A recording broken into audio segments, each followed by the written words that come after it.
ህይወት ልክ እንደ ሀገራችን የአየር ንብረት ክረምትና በጋ እንዳላት ሁሉ የራሷ የሆነ ጊዜና ወቅት አላት። የዛሬው ችግር ቀን የነገ የብልጽግና ቀን መነሻ ሊሆን ይችላል። እስኪ ይሄንን ታሪክ እንመልከት። ከብዙ ዓመታት በፊት አንድ ወጣት የኮሌጅ ተማሪ ነበር።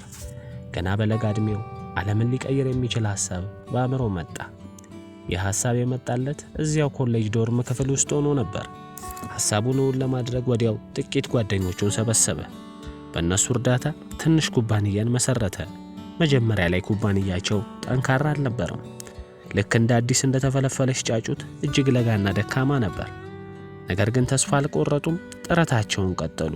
ልክ ዘር መሬት ውስጥ ገብቶ ቀስ በቀስ እንደሚበቅል እነሱም በትጋት መስራታቸውን ቀጠሉ። ኩባንያቸውን ለማሳደግ የባለ ሀብቶቹ ገንዘብ አስፈለጋቸው። ይህንንም አገኙና ኩባንያውን ትንሽ መነቃቃት አሳየ። ከተወሰነ ጊዜ በኋላ አንድ ትልቅ ዝነኛ ኩባንያቸውን በ1 ቢሊዮን ዶላር ሊገዛቸው ጥያቄ አቀረበ። በወቅቱ ይህ እጅግ ትልቅ ዕድል መስሎ ነበር። ነገር ግን ያ ወጣት አልሸጥም አለ። ከባለ ሀብቶቹና ከራሱ የሥራ ባልደረቦች ከፍተኛ ጫና ቢደርስበትም ኩባንያውን ላለመሸጥ በውሳኔው ጸና። ልክ እንደ ዳሽን ተራራ ሳይናወጥ ጸንቶ ቆመ። ብዙዎቹ አስተዳዳሪዎች የልጁን ውሳኔ መቀየር እንደማይችሉ ሲረዱ ኩባንያውን ጥለውት ሄዱ። ይህ ወጣት እንደገና ከባዶው መጀመር ግድ ሆነበት።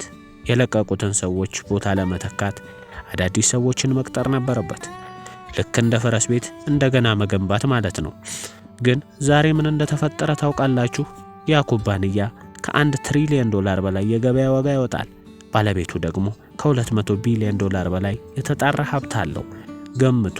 ይህ ወጣት ማርክ ዙከርበርግ ሲሆን ኩባንያው ደግሞ ዛሬ ሜታ በመባል የሚታወቀው ፌስቡክ ነው። ዛሬ ቢሊዮነር ሆኖ የምታየው ሰው በአንድ ወቅት በህይወቱ ምናልባት የአውሮፕላን ትኬት መግዣ ወይም የባጃጅ መሳፈሪያ እንኳን ላይኖረው ይችል ይሆናል። ዛሬ የተንጣለለ ህንፃ የሆነው ትላንት መሰረቱ ብቻ ነበር። ነገር ግን ጥረቱን ቀጠሉ። ተስፋ አልቆረጠም። በመጨረሻ መድረስ የፈለገበት ቦታ ደረሰ። ለምን ይመስላችኋል? ምክንያቱም ህይወት ጊዜና ወቅት አላት። ህይወት ውጣ ውረድ ናት። ዛሬ በአግባቡ ለመመገብ አቅም ከሌለ ይህ ማለት በአንድ የህይወት ወቅት ውስጥ እያለፍክ ነው ማለት ነው። ይህ የህይወትህ ክረምት ሊሆን ይችላል፣ ዝናብና ብርዱ የበዛበት። ነገር ግን መገንባቱን መትጋትህን ከቀጠልክ ይህንን ወቅት አልፈህ ወደ በጋ ትገባለህ። ልክ ዘር መሬት ውስጥ ገብቶ በትዕግስት ሲጠበቅ አፍርቶ ለመኸር እንደሚበቃው ማለት ነው። ከዚህ በፊት ሚሊዮን ብር በእጅ ገብቶ የማያውቅ ከሆነ አንተም በአንድ ወቅት ላይ ነህና ጉዞህን ቀጥል። መገንባቱን ከቀጠልክ ግን ሚሊዮን ብርን በቀላሉ ለሌሎች እርዳታ የምትሰጥበት ወቅት ላይ ትደርሳለህ።